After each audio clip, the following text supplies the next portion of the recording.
Hello, welcome to the Learn English Lab. Today's podcast, English Listening Practice Podcast, topic name is 30 plus C1 level vocabulary, job titles. We're embarking on an English listening practice session today, focusing specifically on advanced professional vocabulary. Yeah, this is really crucial if you're aiming for that C1 level of fluency. Because, real professional communication, it goes way beyond just generic job descriptions.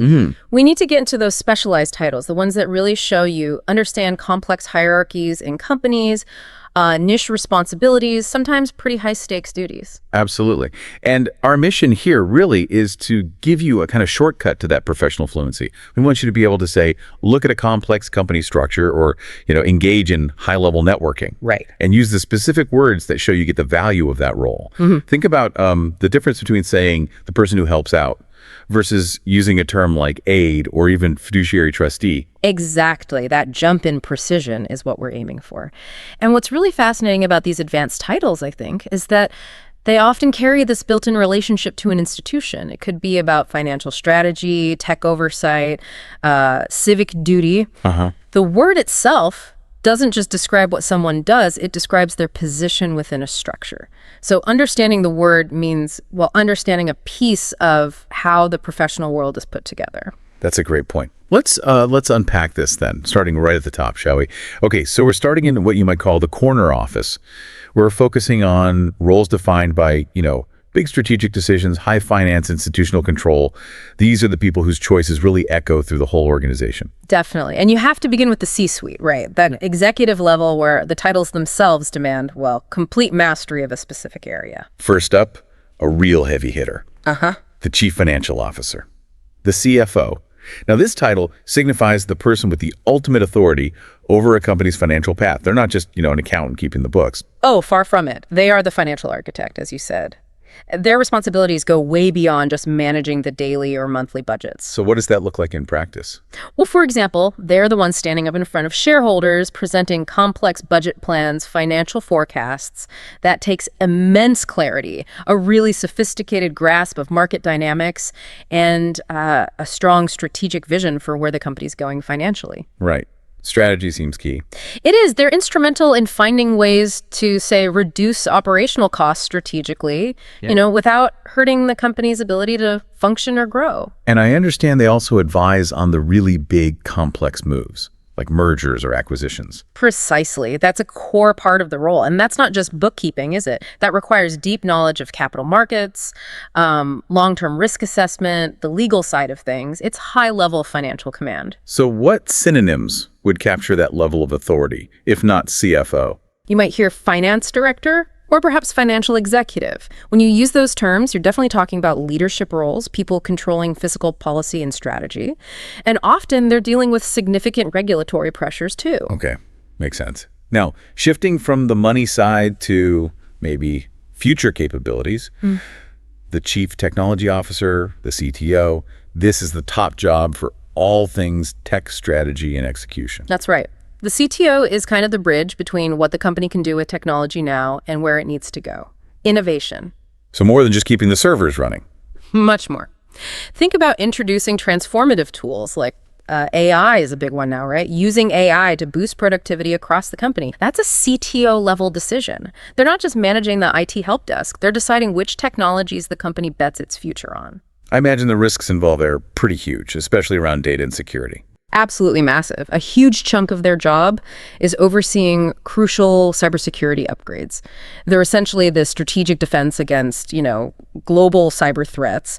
And they also work really closely with engineering teams to develop new software, new platforms. So they're essentially the tech director, or maybe innovation head. Those are good synonyms, yes. They capture that forward-looking strategic tech leadership. Okay, so stepping just outside that C-suite, but still looking at broad organizational control and compliance, we have the administrator. This sounds like someone who manages and organizes work across the company, maybe in different areas. Yes, administrator really conveys this sense of structured, sort of pervasive efficiency. It's a very versatile title, actually. So give me an example. Okay, well, in a university, an administrator might be in charge of streamlining the whole student enrollment process. Big job. Or In a hospital setting, they could be handling budgets, managing staff schedules, and this is critical, ensuring the hospital complies with all the health and safety regulations.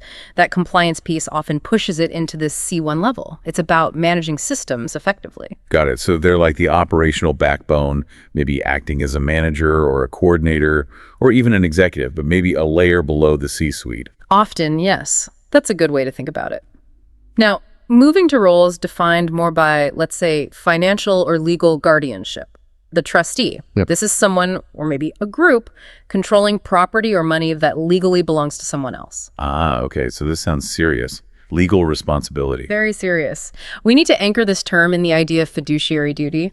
A trustee has a legal obligation to act only in the best interests of the people they're serving, the beneficiaries. Like managing an inheritance. Exactly. They might be managing a huge financial estate for the heirs.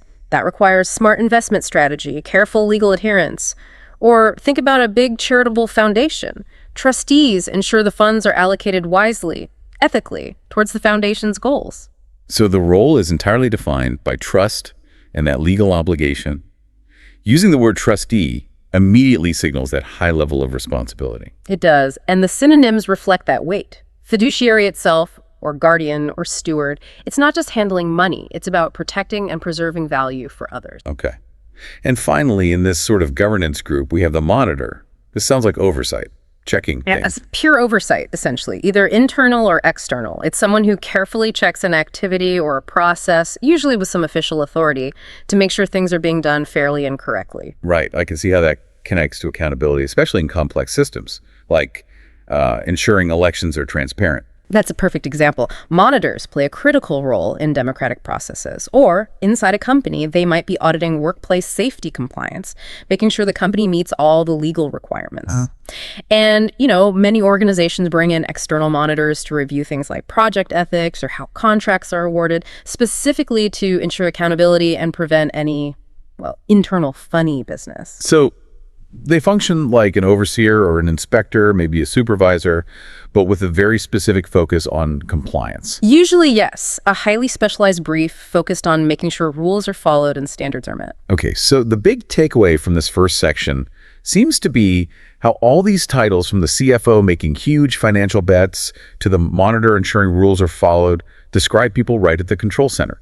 They connect specialized areas like finance and tech to the overall running, the governance, the ethical health of the whole institution. It's all very high-level, high-stakes work. Precisely. It's about strategic control and integrity. Right. Now let's shift gears quite dramatically. We're leaving that executive oversight world behind and focusing instead on deep, specialized knowledge, often clinical or academic specialization. These are roles that really demand advanced training, sometimes diagnostic skills, or maybe curating valuable assets. Okay. Let's start with medical and therapeutic specialists. You mentioned an umbrella term, the practitioner. You're saying this is a general C1 term for someone active in a profession, especially medicine, a step up from just doctor. Yes, exactly. Using practitioner immediately signals a certain recognized expertise, often requiring a license. It's more formal, more precise than just professional sometimes. Okay. Our sources suggest synonyms like professional, clinician, or specialist. So, a medical practitioner is expected to diagnose complex conditions accurately based on their training, or maybe they focus on specific treatments within a clinical setting. It's the formal way to describe someone actively treating patients. Got it.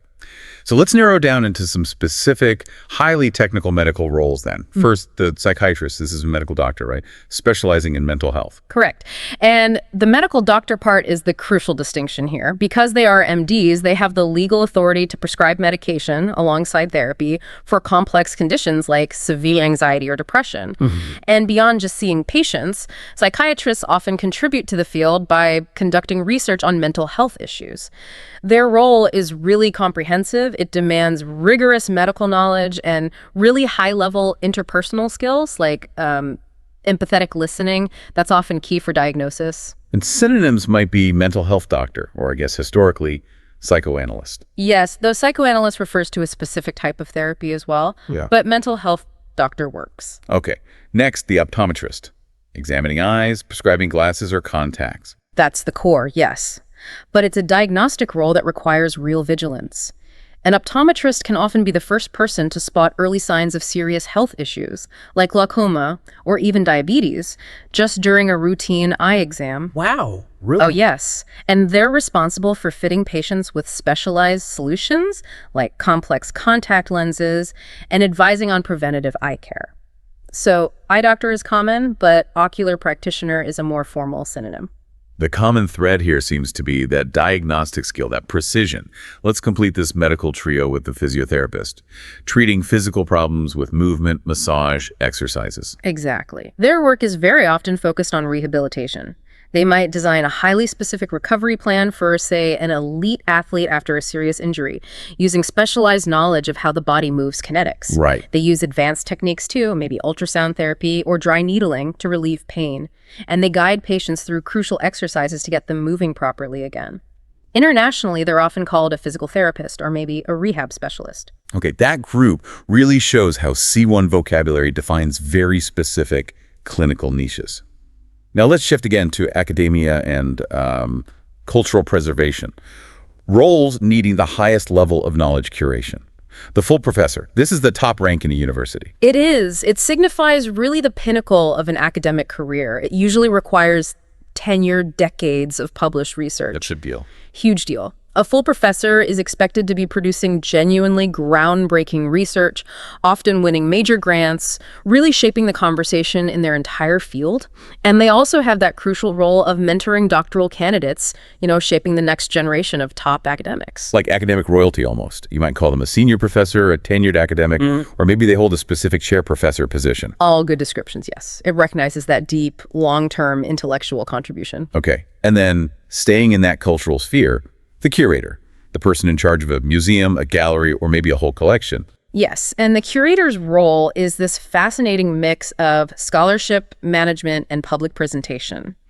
They use their specialized knowledge to, say, authenticate incredibly rare artifacts, figuring out where they came from, what they're worth. Right. They organize the big high-profile events, like a major Renaissance art exhibition.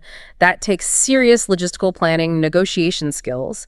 And they often have a public-facing role, too, guiding visitors, talking to the media about new collections, making history or art accessible. So they're really the keepers of our cultural heritage.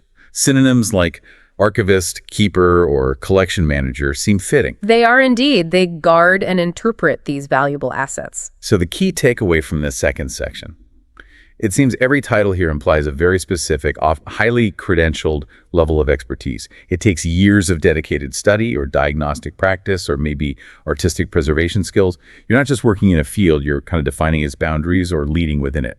Well put. It's about mastery and often innovation or preservation at the highest level. Okay, moving now into roles that are really essential for how our communities function safely and, well, are governed. We're looking at the machinery of government, public service, roles, carrying some pretty intense civic responsibilities. Let's start with safety leadership. Yeah. The fire chief. This sounds like the top job in a fire department, commanding in crises, but also planning.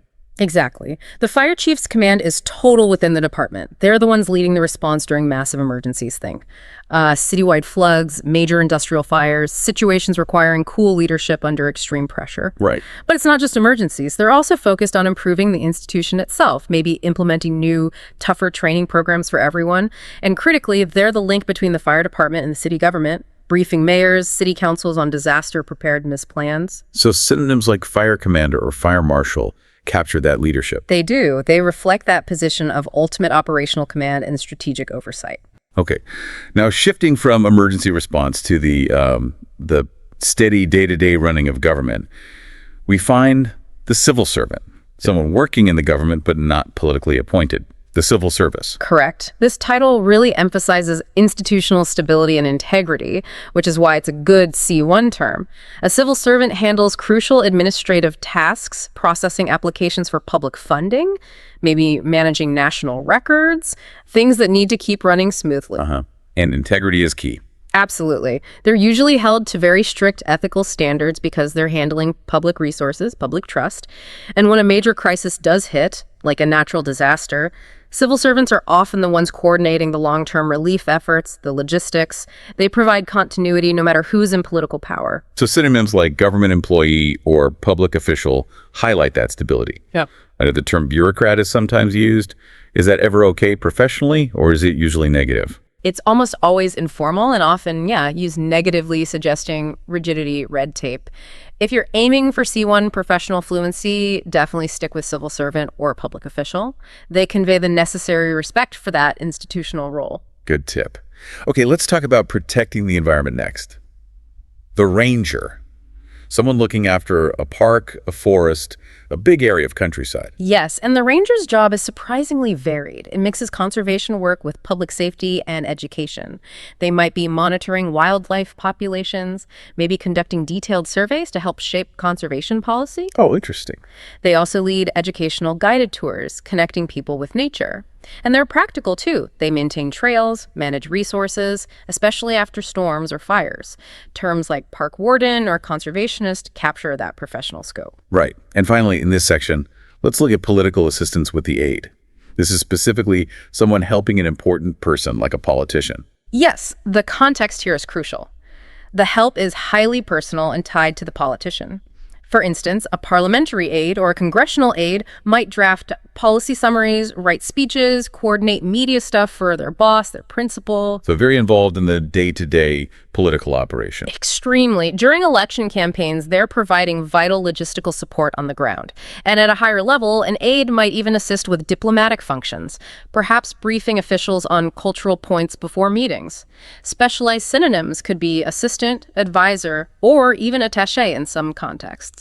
Okay, this brings us back to something you mentioned earlier, that structural difference. We have the long-term institution-focused civil servant and this more temporary person-focused aide. What's the core difference in how they operate or are seen? It really boils down to allegiance and duration. The civil servant serves the state, the institution. Their job is to uphold the standards, the procedures, the long-term policies of government itself, regardless of which political party is currently in charge. Their duty is to the office, you could say. The political aide, on the other hand, serves an individual politician.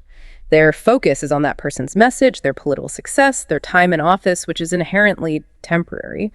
Understanding that distinction, one serves the permanent institution, the other serves the temporary elected official. That's really key for C1 level understanding of political systems. That's a very clear distinction. Helpful. Okay, this next section shifts our focus again. Now we're looking at roles defined by providing direct service to individuals, families, maybe properties.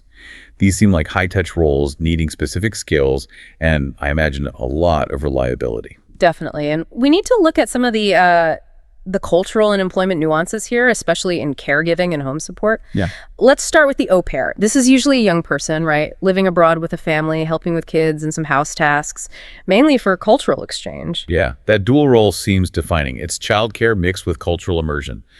The au pair might be teaching the kids their language, and in return, they get to live in the host country, learn the culture, almost like a cultural ambassador in the home. That's a good way to put it. And it often involves specific visa rules linked to that cultural exchange element. So synonyms like nanny abroad or cultural exchange caregiver reflect that specific setup. Right. Now contrast that with the nanny. This sounds like a professional job, focused purely on childcare in the child's home, often long-term. Exactly. The nanny's focus is solely on the child's development and care.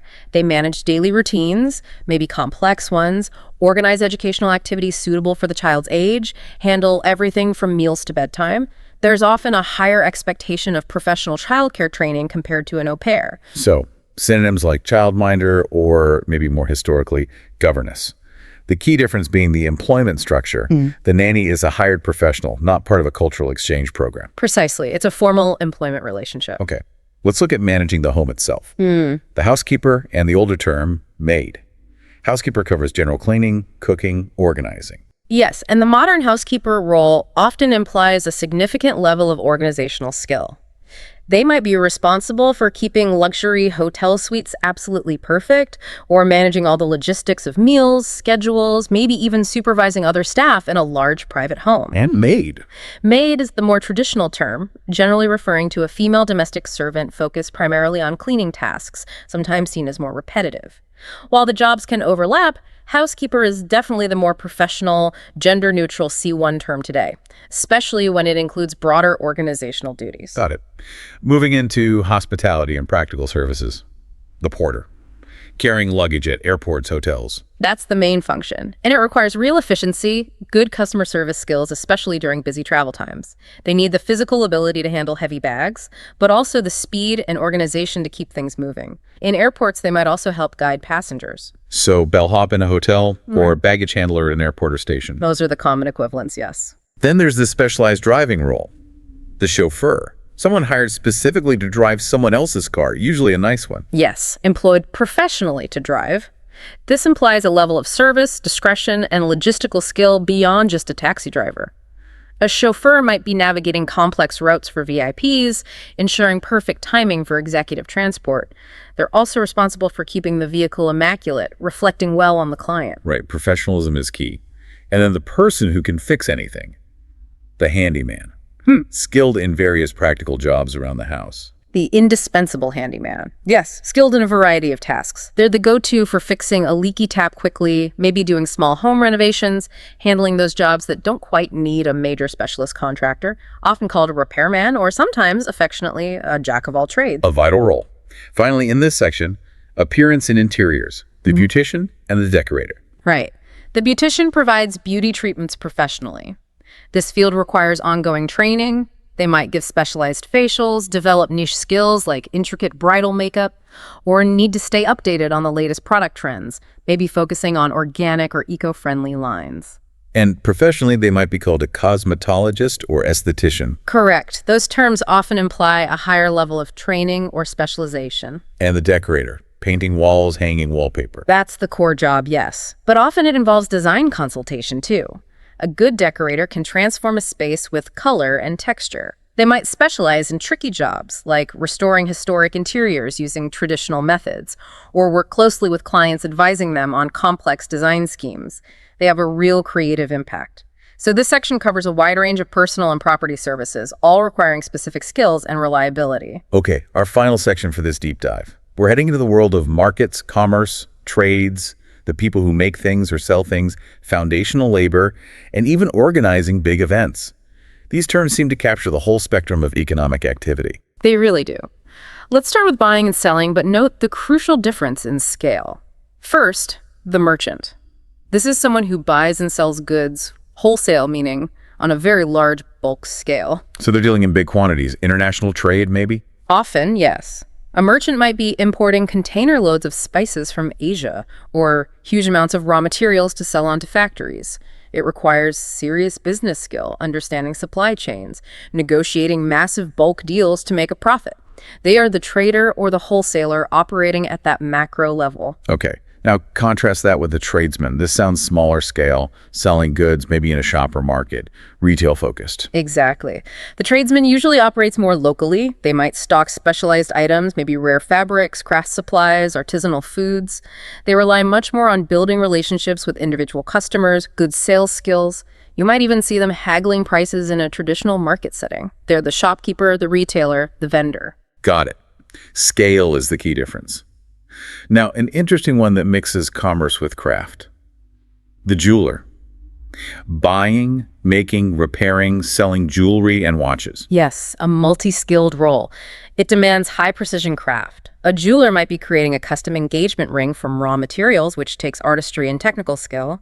Or they could be meticulously repairing a complex antique watch that requires incredible focus. And they need expertise for valuation too, right? Yeah. Appraising gems. Absolutely. Accurately assessing the value of diamonds, emeralds based on cut, clarity, carat.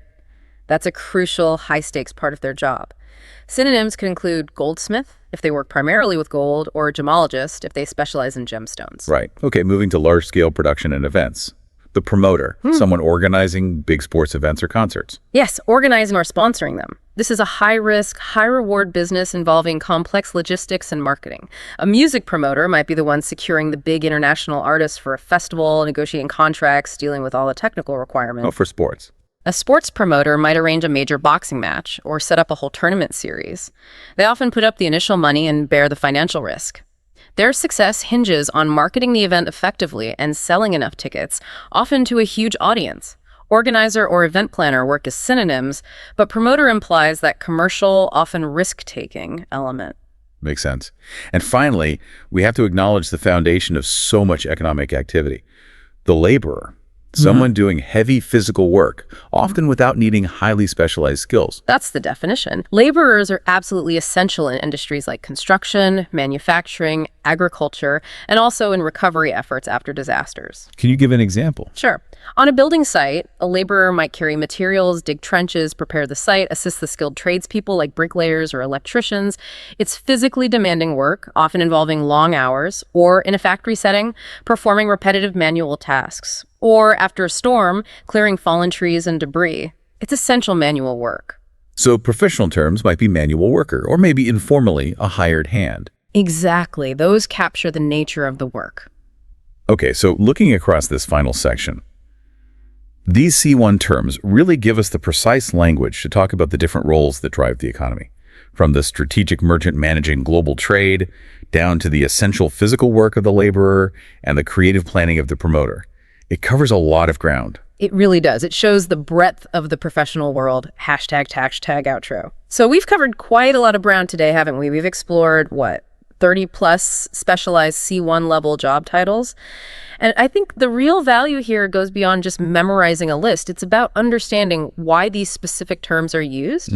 They add that necessary layer of sophistication, of precision to how you talk about careers and professional roles. So I think about the huge difference it makes. Instead of saying, I manage the company's tech guys, you could say, I advise the chief technology officer on leveraging AI for innovation. Big difference. Or instead of just, I clean houses, perhaps, I work as a professional housekeeper managing overall household efficiency and logistics. Wow. It just elevates the conversation instantly. These nuanced titles really sharpen your professional vocabulary. They do.